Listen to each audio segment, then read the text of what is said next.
সময় যত গড়াচ্ছে ততই তীব্র রূপ নিচ্ছে পাক ভারত যুদ্ধ। দুই দেশেই বাড়ছে হতাহতের সংখ্যা, ধ্বংস হচ্ছে অবকাঠামো, ঘাতের পর আসছে প্রতিঘাত, হামলার পর পাল্টা হামলা, জ্যামিতিক হারে বাড়ছে নিহতের সংখ্যা। সেই ধারাবাহিকতায় এবার 50 ভারতীয় সেনা হত্যার দাবি করেছে পাকিস্তান।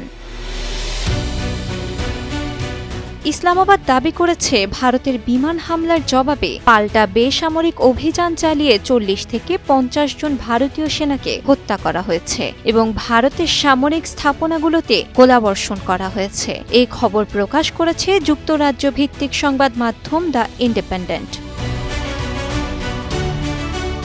গত বুধবার ভারতের বিমান হামলার প্রতিশোধ হিসেবে পাকিস্তানের তথ্যমন্ত্রী আতাউল্লাহ তারার জানান, নিয়ন্ত্রণ রেখা সংলগ্ন ভারতের একাধিক সামরিক স্থাপনায় লক্ষ্যবস্তু করে গোলাবর্ষণ করা হয়, যাতে উল্লেখযোগ্য সংখ্যক ভারতীয় সেনা নিহত হয়েছেন। ভারত দাবি করেছে তারা পাকিস্তানের ছোড়া 15টি ক্ষেপণাস্ত্র ধ্বংস করেছে। আবার পাকিস্তান দাবি করেছে তারা ভারতের পাঠানো 25টি ইসরায়েলি ড্রোন ভূপতিত করেছে, যদিও এ নিয়ে ভারতের পক্ষ থেকে কোনো তথ্য পাওয়া যায়নি।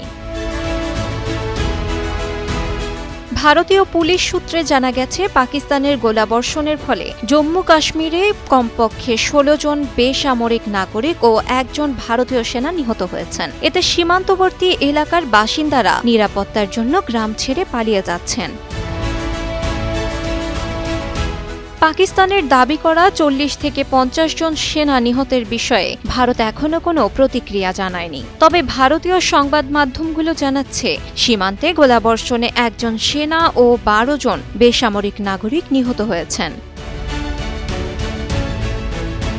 ধারণা করা হচ্ছে ভারতের হামলা ছিল একটি প্রতিশোধমূলক পদক্ষেপ, কারণ গত মাসে কাশ্মীরে পর্যটকদের উপর হামলার ঘটনা ঘটে, আর এই হামলার জন্য ইসলামাবাদকে দায়ী করেছিল নয়াদিল্লি। এর কিছুদিন পরেই বিমান হামলা চালিয়ে সন্ত্রাসী দমনের দাবি করে ভারত।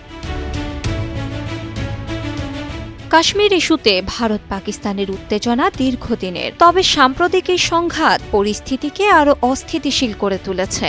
আন্তর্জাতিক পর্যবেক্ষকরা আশঙ্কা করছেন এই সংঘাত আরও বিস্তৃত হতে পারে। উভয় পক্ষকে সংযত হওয়ার আহ্বান জানিয়েছেন তারা। পাল্টাপাল্টি নেওয়ার সিদ্ধান্তের এই উত্তেজনা কবে কমবে তা যেন এখন অনিশ্চিত।